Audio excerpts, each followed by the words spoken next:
We're pleased to be joined by Dr. Jean Bennett.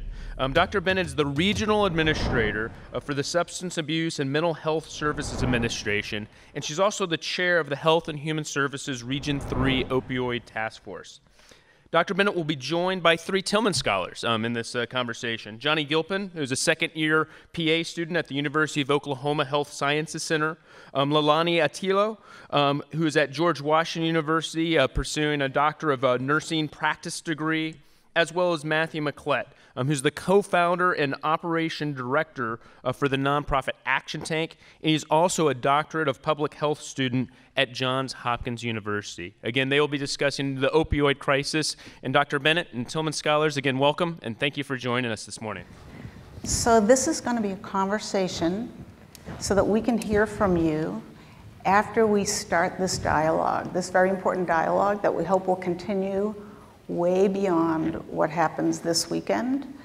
And it's a hot topic, maybe not quite as exciting as the last session, but we hope to really provide you with some information that will inform not only your own ability to do something about the opioid issues in this country, but then to pursue more information about it so you can do even more.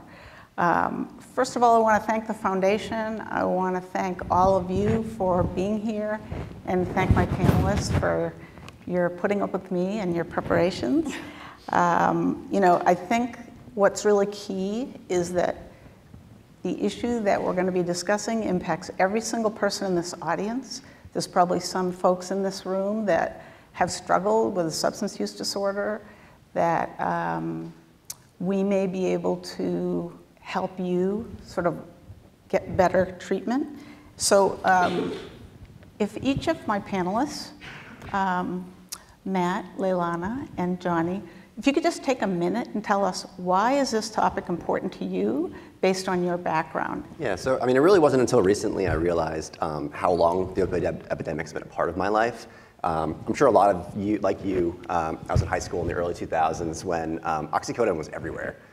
We called it OCs, was the term. And they were readily available at pretty much every party. And all my friends were doing them. And they were taking them, trying to find them more and more, getting them for free initially, but kind of just getting really into that scene, right? And as I moved on and I went into the Army, a lot of my friends died from overdose. The move was they switched to heroin. And I kind of tried to push it away. I got into the Army and I started first doing some trauma, but then I started doing mental health. And again, this reoccurring theme of substance use disorder came back into my life. And again, kind of pushed it away. And I went to Philly and I started studying health policy. And Philadelphia has one of the highest rates of opioid overdose across the country. So again, it just felt like it kept hitting me in the face and kept being there. And it was kind of that pivotal moment where I was like, maybe this is something I meant to tackle, that I meant to make some impact on. Thank you. So my work came about, it wasn't a conscious effort that I want to work on drug policy reform. When I went into it, if you had asked me when I was in my early 20s what I wanted to do, drug policy reform wasn't even on the list of things I wanted to do. You still look like you're in your early 20s. Oh, thanks. But I worked in critical care, and I ended up just moving further and further away from the bedside because I just saw that a lot of these issues that we're facing right now can be avoided if we had good policies in public health. So I ended up studying public health, and I interned as a grant writer for an advocacy center, and I started reading about syringe exchange and HIV. I'm like, I don't know if I really support syringe exchange, isn't it?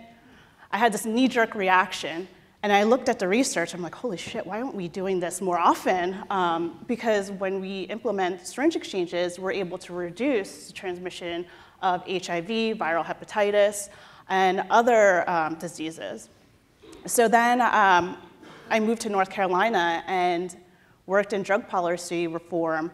And in that, I talked to a lot of people who are directly impacted by drug use. And it was a pivotal moment for me because even though I wanted to work in policy because it provided a long-term solution, there were still people right now who are suffering from these policies that were meant to protect them. So that's how I got into drug policy reform. And made a big difference in so doing. Yeah. Okay, thank you, Johnny.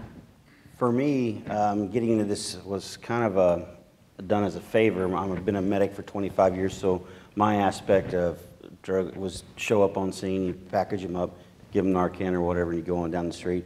My specialty was foreign animal diseases. I'm an epidemiologist and biostatistician, so completely opposite. And in 2013, there was a big push to get all first responders naloxone in Oklahoma based off a program that had been going on in Baltimore and Boston.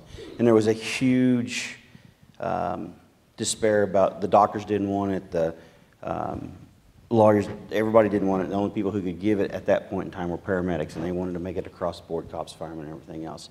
And there had been an OU football player by the name of Austin Box who had died of an overdose, and he didn't get it because the EMS response time was about 30-minute response time to get the ambulance. And this is not far out. I mean, we're 30 miles outside of Oklahoma City, so you would think it would be a bigger deal. And so the Commissioner of Health had known me for some of the stuff I'd worked on and some other, and he knew that as a biostatistician, I really, show me the numbers, let's look at the numbers. And so he came to me and said, I need you to work on this project, and he said, it won't take you a couple days, and I spent the next 3 years doing it. So every day, all day. So it became because of my aspects, and we'll talk about it. But that's how, for me, it's about looking at the numbers and getting out, and we'll talk about my research, but using the tools that we have in hand and taking different approaches to find new answers and that don't always go with what is the common vernacular. Okay, so on that note of data, Johnny and Matt, let's start with some context. How bad is the opioid epidemic? Number-wise, you know, they say there's somewhere around 20 million people in the United States currently that are some form of it. Go back to a statistics aspect. In 2015, 2016, there was a drop in life expectancy for 2 years for the average, and that's the first time, I think, since 1965, 66 time frame, and we've gone up. So that's a big aspect. And then in 2015, there was approximately $500 billion spent, and that's across the board on incarceration, treatments, the whole board. It's just not the whole gambit associated downstream of economical effects. So whether it's, you know, the person dying or the treatment or what we're doing with incarcerating people for whatever, it's a huge economic burden impact on the United States currently. Yeah, just as far as overdose deaths go, so 2016 is last year, we actually have federal data, but there's a 28% increase from 2015 to 2016. So it's not even like we're coming to this peak. We're still on the up and up, which is terrifying because we haven't turned that corner yet. Okay. Johnny, you've looked into naloxone availability. You mentioned a little bit in your intro. What can you share about the barriers to naloxone distribution? And I'm assuming everyone understands what naloxone is. You kind of talked about the reversal. Naloxone is a drug. It's an opioid antagonist, and so you can give it, and it has a higher affinity than opioids, so it brings back that respiratory distress. That's the big deal. Somebody overdoses on opioids, they basically quit breathing. So this is a way to reverse that aspect. It's an awesome tool. And as we said, prior to this, November 2013, pretty much across the country, the only people who could give naloxone in the pre-hospital emergency was paramedics. And so they came out with a new deal. They were wanting to give it to the police because there's been a big program started in Boston and the Baltimore area where the police, because they were first ones on scene, were getting it, firemen, and then paramedics because they were on scene faster than we were. And so there was a huge push to put it through because of the Austin box aspect. And doctors were saying no, they didn't want to do it because they would be perpetuating the cycle if people knew that they would be getting naloxone and they would be saved and they would continue to do some stuff. And so we wanted to look at some aspects, and he came to me about the numbers. And so a couple things that we looked at was, one is that most people think it's the Breaking Bad mentality, you know, the guy shooting up the heroin. what we found in Oklahoma when I went back and looked at all the emergency overdoses in pre-hospital care setting, it was 35 to 54-year-old white women who had jobs, and we went back and looked at a lot of them, followed up. They weren't what people were thinking. That's the second number of overdoses were 70 to 85-year-old men in aspects, so men in the elderly population. So that fit against the whole aspect. So that was one of the barriers. The other aspect is time and space and getting it out there, money. There was a map here. We went back and I looked, and I took something that we had used that the Cancer Center had done years ago, looking when they were saying kids were getting leukemia from living under certain highline wires, and it's a program called SAT-SCAN. It's a real easy, and it looks at the numbers. And we took that and used that. We'd used it for West Nile clustering in New York City, and we looked at where you were likely to get it and not get it. And so pretty much if you overdosed in Oklahoma, you can see this, you're not going to, the chances of getting naloxone, you weren't going to get it. So that was one of the reasons we were having higher overdoses. And the only place it's really not is the two places, kind of the areas you see white, there's not a lot of population there. So I was able to take the numbers, and that's when we talk about how we perpetuate this information, is the people that we give this to, and then the dollar signs, they want pictures and they want numbers like that, you know, the more you can show. And that's kind of what we've done here is we started showing them, hey, this is what we're going to do. So in 2013, they passed the first responder. We were able to take this data, get the first responders, and now every first responder is able to give it, but not every first responder had it. So then we spent the next 2 years using this data and this type of data to go, all right, well, this agency, like you see the one there kind of in the bottom in central Oklahoma, went to them and said, hey, all right, we got to train people, and we go from there. So that's the barriers and aspects that we have problems with. Okay, thank you. Leilani, death is not the only consequence of substance use. You've done work in harm reduction. Can you describe this and why it's important? Sure. So harm reduction means taking something that's inherently dangerous and trying to make it safer. So the analogy I always use is driving the car. It's one of the most dangerous things you ever do in your life, and for me, I live in suburgatory, so I drive every single day. So, but I do things like using my turn signal, not texting while driving, wearing a seatbelt. And by doing those types of things, we've been able to decrease the number of deaths from motor vehicle crashes. And it sounds counterintuitive, but part of my job was going to jails, prisons, drug treatment centers, talking with law enforcement on how to use drugs safer. It doesn't condone drug use, but the reality of it is that people can relapse. So it looks at what happens if prevention doesn't work, or treatment doesn't work, or someone has so many barriers to treatment. We want to make sure that person is safe and is able to get into treatment and achieve recovery. So just to show you how diseases are transmitted, I have a picture of a crack pipe. I do have a crack pipe at home that I would take out during demonstration, but TSA generally frowns upon drug paraphernalia. And also I moved, so it's somewhere in a gajillion boxes I have that are unpacked. So it's not labeled? No, it's not labeled, thank God. So this is a picture of a crack pipe. So how it can be transmitted is that when a person starts smoking crack, it's made out of glass. So when the person lights the end of the stem, the glass actually gets hot. And then the person ends up burning their mouth and their fingers. And so those are open sores. And if they share that pipe with someone else, they're also burning their fingers and burning in their mouth. So if that's a very efficient way to transmit diseases. Another thing is, on the end of it, there's actually a Brillo pad. There's a small piece of Brillo pad to filter the drug. And if the person continues to use the same Brillo pad over and over and over and over again, that Brillo pad starts to break down. And when someone takes a large hit from that crack pipe, they actually inhale it, and it starts to make cuts in the back of their throat. and that person's engaged in sex work, then that's a really efficient mode to contract and transmit HIV, Hep B, and Hep C. So the harm reduction method is, and this is not, again, this is not to condone drug use, and some of the people when I went to the drug treatment centers, like, I can't believe you're talking about this kind of stuff to us. Again, I try to reinforce, you still have friends that may use drugs. You need to make sure that you're safe and you pass this information to them so they could get to where you are. And you see this change in attitude. But the harm reduction method to smoking crack safer, I'm not going to say safely, but safer is by using duct tape.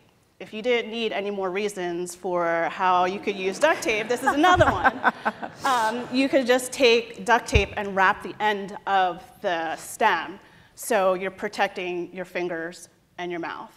That's if you don't, I didn't know there was such thing as a crack pipe exchange, but there is. I think there's one I know there's definitely one in Seattle, and I'm sure I know there are underground exchanges in states that don't allow for it. So that's at least one way you could prevent contracting and transmitting diseases. Okay. Matt, there are a lot of misconceptions about treatment for opioid use disorder. At this point, why isn't treatment more widely available? Yeah, I think when we talk about treatment for opioid use disorder, it's hard not to kind of go back and think about the history of kind of where we started. And for majority of our country's history, we've seen substance use disorder as kind of a behavioral issue, right? Someone being bad, a personal choice. And because of that, our healthcare system has been improving and going along the rails, while substance use disorder and other mental health conditions have been kind of left off to the wayside. So just in that alone, there's been a lot of catch up with things like how is health insurance going to pay for these treatments? So it's been very complicated. And now that there is this political will to actually make movement towards treatment, and we could say it's probably because of a lot of white populations that are being affected in suburban and rural populations. But now we're throwing money at a problem without really focusing on the evidence. So there's things like detox centers that are incredibly expensive, but there's no evidence whatsoever that detox actually helps with recovery, and it actually increases the risk of overdose because someone's tolerance has just gone down. And beyond that, we're funding, very big focus on policymakers is inpatient treatment, right? You hear a lot of them say beds, beds, beds, when the vast majority of treatment is actually outpatient. And the gold standard of treatment is medication-assisted treatment. I'm only going to say that once. So I'm going to call it MAT, right? And MAT, you might have heard of Methadone. It's been around a while, or Buprenorphine or Suboxone. Those are the two we usually think of. And the problem is methadone, you have to go to a clinic, right? Methadone clinics, you actually need to go there every day to receive your dose. It's a burden. But these clinics are also full. They're running at capacity. They can't take anybody else in. So now we have buprenorphine, which is a great drug because you can actually prescribe it and take it home. And that's because it has a ceiling effect. It's hard to kind of get that euphoria high from it, and it's hard to overdose on it. But the problem is that there's intense federal regulations on this drug. So providers can only prescribe to a limited number of people, and they have to go through additional training. And there's also just barriers of just not feeling comfortable with prescribing this treatment for substance use disorder when it's really not that complicated. If you can titrate insulin, if you can begin anticoagulant therapy, there is no question that you can adequately prescribe medication-assisted treatment. Okay, thank you. I'll throw one more thing out there too. Sorry, Okay, go ahead. But because of this gap, 80% of people with opioid use disorder are not receiving treatment. That's huge. I was waiting for that. Okay, great. So how can healthcare providers and leaders in healthcare respond to the current opioid epidemic? And really kind of the last answer just kind of leads us right into that. A couple things. We started looking at, hey, they said EMS is going to come. We showed a map here. If you look at the red, those are the areas where EMS, and Oklahoma City has the highest EMS response rate, and still 12 to 15 minutes. So that went out the door. So we started saying, hey, if you're going to prescribe over 50,000 morphine equivalent units, that's what the CDC recommends, make a co-prescription. And so we're getting it out. So that started. We had this big deal where we were taking it out and showing it. The next thing we said, well, we found we were showing up at over 50% of the runs in EMS that people had naloxone couldn't use it because they'd only trained the individual who had gotten it, they didn't train the family, so nobody knew how to use it. So that's another aspect in talking about why it's a big thing. The other thing is 25% of all pediatric overdoses were associated with cancer patients, and so we have the Cancer Center now, and it's showing that because they got into somebody else's, so we're prescribing that, and we've dropped those pediatrics down to 15%, so we're saving lives. So it's a bigger aspect. So those are quick things that you can do as providers, is set those standing orders wherever you're at. If you're an administrator or something, say, hey, if you're going to prescribe this a certain amount, then co-prescribe this. Tell the family members if you have a problem that now in Oklahoma we passed a deal where you can go, anybody can go to Walgreens and get a naloxone so they can have it home. Tell the family members that. Those are some things that really make a huge difference immediately. In case I haven't been on my soapbox enough about MAT, those of you that are providers, future providers, consider getting waived to actually prescribe buprenorphine and take a patient, take 2 patients. That makes a huge difference. Okay, thank you. Leilana, many in the audience do not have a background in healthcare. How can they help during this time, or what can they do to reduce the opioid epidemic? So something that Johnny actually touched on was prescribing naloxone. For the lay individuals, there's a website called Prescribe to Prevent. It's a really good website for providers, lay individuals, and pharmacists. And on the bottom right corner, there's, you just enter your zip code. If you know someone who's at risk of having an overdose, then you just type in your zip code and it pulls up the closest overdose prevention and naloxone access program. So that's one way. If you don't feel comfortable carrying naloxone or letting someone know that they could have naloxone, and I think this will be a long-term thing because we're talking about naloxone now, but the drug epidemiology is changing. A few years ago it was crack. Right now it's opioids, and that's changing. So for a long-term effect, we could start to change the way the words that we use. For example, instead of using addict or abuser. And this isn't just being politically correct. There's actually research that shows that that type of language is harmful. I think in early 2000, or somewhere around 2010, there was a research study that compared vignettes. And they did this at a mental health conference. And in one vignette, they said that the person was a substance abuser. In the next vignette, they said the person had substance use disorder. And when they compared the 2 stories, they found that when the term substance abuser was used, the mental health providers were more likely to recommend punitive action. And that has collateral consequences. Especially if someone goes to jail or prison, it's really hard for someone to reintegrate back into society because they have a really hard time finding a job. Because at the bottom of every job application, there's a box that says, have you ever been convicted of a felony misdemeanor, so on and so forth. And they have to go back and forth. Do I be honest? Do I just lie? Let's see. It's a toss-up. And it has a direct impact on people on trying to be gainfully employed. Okay, thank you. Matt and Leilani, how has stigma influenced past, current, or proposed policy, and how has it exacerbated the opioid epidemic? Yeah, I mean, when we look at policies, inherently our drug policies have had, it's the theme of racial injustice. As far back as the 1800s, our first drug laws were targeting Chinese immigrants specifically, and it came with a long line of laws that just targeted them to get them arrested, to get them out of the community. Moving on to the crack epidemic, right? We had these crazy sentencing injustices where powder cocaine versus crack cocaine was a 1 to 100 sentencing disparity. So what we've really done in the past is try to focus on limiting the supply of drugs, right? How do we crack down on these dealers? How do we crack down on the actual people that use these drugs? And it hasn't really worked well, right? War on drugs has not been a successful endeavor. And then we tried, let's educate the providers, and that's really important, is trying to reduce, making sure providers are prescribing effectively and adequately, but safely. But again, that's not enough, right? That's not enough to move the needle. And where we have not really been focusing on is this concept of demand. right? What the actual demand for the drug. And how we can really help with that is getting people into treatment. So that means starting medication-assisted treatment in the emergency room. When people first overdose, give them an opportunity right there as a touch point to start treatment. And then also awareness and education. And I don't mean DARE. DARE has historically been a huge failure. Sorry you guys spent so much time in the class.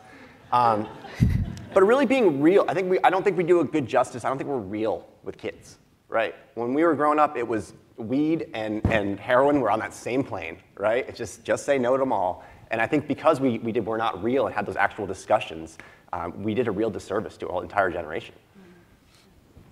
And to follow along with Matt, when I would go to the treatment centers and give my talks, and I compared it to going to the jails and prisons, I had to be willfully blind not to notice that people who were in treatment were Caucasian. And the treatment centers in the jails and prisons were mainly people of color. And it's true, I mean, we were talking about this last night. You know, how are we going to go about this? I could talk about, you know, unconscious bias. And then Matt said, no, there was some real conscious bias in terms of Chinese immigrants. So if we're going to talk about stigma, we also probably should discuss racial bias as well. And for our final question, Leilani, you've worked on drug policy advocacy in North Carolina. What are the lessons you learned? Oh, yeah. So there are a few things. Know your audience. Know who your allies are, but equally, know who is against you. When I worked in North Carolina, which is at the time, you know, in general, drug policy reform is thought of as a liberal cause. So how are we going to change drug policies in North Carolina when the legislature the Republicans had supermajority in the legislature? And my coworker thought, oh, he's from New York. Actually, he's not from New York, but he did advocacy in New York. And he went in hard charging in New York with the drug user union demanding change. And things happened. He tried that in North Carolina with the drug user union, and every door got shut. So he had to step back and think about, okay, how are we going to change this? We had to temper our language. So it made it more palatable. And if you've ever worked in the US South, there are two groups that you can't do anything without: faith community and law enforcement, and especially in drug policy reform. And because especially the Sheriff's Association, which was a very powerful group. And we knew that they did not like us. So we had to build a relationship, and that's part of the reason why we worked with cops doing training on harm reduction. We had to show them that harm reduction is beneficial for you. Because when they search cars, when they stop someone, they search cars, a lot of people don't want to have their drug paraphernalia found, so they put it in their cars or under their seat. And if a cop goes to search their car, they're running their hands along the bottom, and they could get a needle stick. Well, if we implemented drug policy reform that decriminalizes syringes or makes it more likely that the person who uses drugs will disclose, then the officer will not have a needle stick. And by bringing that information to the cops and actually surveying it and then taking that information to the Sheriff's Association was a huge benefit on us. So, you know, working with the faith community, we had to show them that this is something that benefits your community. And they spoke highly of drug policy reform and how it fits their values as a Christian. Great. So I'm going to just say one more thing. So the main thing to know is that substance use disorder is a chronic disease, just like other chronic diseases. It's not the person's fault. And there is something everyone in the room can do within your own family, within your own community, and beyond. There are billions of dollars being thrown by the federal government at this problem right now. If you're interested in this and you want to do a project or get involved, go to grants.gov, look for the money. There's there's just so much opportunity. And we really look forward to continuing the conversation, not just today after this, but in the future. So thank you all very much. You're a wonderful audience. And thank you to the panelists.